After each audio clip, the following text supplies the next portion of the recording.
नमस्कार मंडळी, कसे आहात तुम्ही? होम मिनिस्टर हा मराठी टेलिव्हिजनवरील सगळ्यात गाजलेला शो आहे.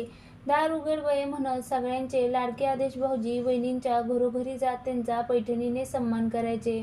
काही दिवस होम मिनिस्टरने ब्रेक घेतला होता, मात्र आता पुन्हा एकदा पैठणी घेऊन आदेश भाऊजी सज्ज झाले आहेत. आदेश बांदेकर पुन्हा एकदा होम मिनिस्टरच्या नव्या सीझनमधून प्रेक्षकांच्या भेटीला येत आहे. होम मिनिस्टरचा नवा प्रोमो समोर आला. यामध्ये आदेश भाऊजींनी पैठणीसाठी वहिनींसाठी पैठणी घेण्यासाठी साडीच्या दुकानात गेल्याचं दिसत आहे. पदरावरती मोर असलेली जरतरी पैठणी साडी ते दुकानदाराला दाखवण्यास सांगत आहेत.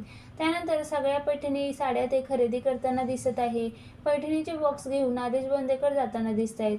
माझी तर झाली तयारी वहिनी, मी येतोय तुमच्या घरी, असं आदेश बांदेकर म्हणताना दिसत आहे. हा प्रोमो पाहून चाहते खुश झाले आहेत. होम मिनिस्टर कधी सुरू होणार याबाबत अद्याप माहिती देण्यात आली नाही, पण लवकरच महाराष्ट्राचा लाडका शो प्रेक्षकांच्या भेटीला येणार आहे. 2024 पासून होम मिनिस्टर हा शो झी मराठी वाहिनीवर सुरू होता. जवळपास 20 वर्ष प्रेक्षकांचे अविरत मनोरंजन करून 2024 मध्ये या शोनं ब्रेक घेतला. आता पुन्हा एकदा होम मिनिस्टर प्रेक्षकांच्या भेटीला येत आहे.